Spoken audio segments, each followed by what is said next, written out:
নির্মলা সীতারামনের গুরুত্বপূর্ণ বক্তব্য এ রাজ্যের প্রেক্ষিতে আপনারা দেখেছেন যে সম্প্রতি ক্যাগ রিপোর্ট সামনে এসেছে এবং এই ক্যাগ রিপোর্টে দুর্নীতির ভুরি ভুরি অভিযোগ সামনে এসেছে। সবথেকে বেশি অভিযোগ স্বরাষ্ট্র দপ্তরকে ঘিরে, যার মাথায় রয়েছেন খোদ মাননীয় মুখ্যমন্ত্রী Mamata Bandyopadhyay.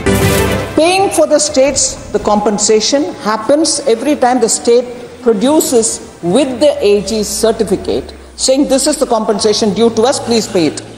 The moment that comes in with the AG's certificate, we pay it. And that is the principle on which compensation cess is being given to every state.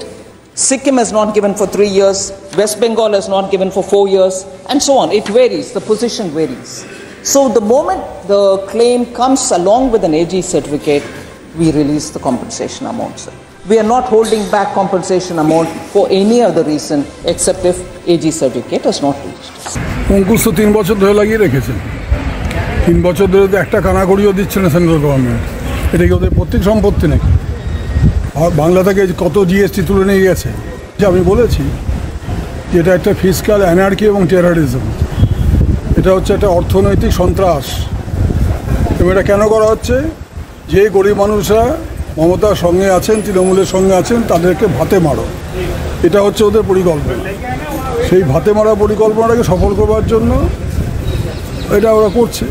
আর এই যে যারা দিল্লি ঘুরে বেড়াচ্ছে, মাঝে মাঝে এত কোনো কাজ নেই, ওখানে কোনো কাজকর্ম নেই, কোনো মানুষ পাত্তা দেয় না ওদেরকে। ওখানে এখানে সেখানে বলে বেড়াচ্ছে এটা করুন সেটা করুন। তার মানেটা কি? এখানকার স্বরাষ্ট্র দপ্তর, এখানকার অর্থ দপ্তর সব কি ওদের কথাতে চলছে? ওরা এটা নিজেদেরকে এত বড় করে ভাবছে।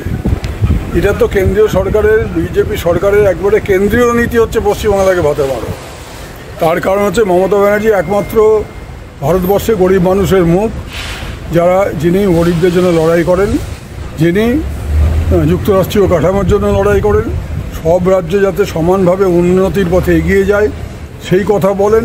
এটা তো ওরা চায় না, ওরা তো ডাবল ইঞ্জিন সরকার চাইছে। সারা ভারতবর্ষে একটাই পার্টি থাকবে, একটাই সরকার থাকবে, একটাই ধর্ম থাকবে, একটাই ভাষা থাকবে, একটাই ইলেকশন হবে এবং উনি হিটলার হয়ে যাবেন।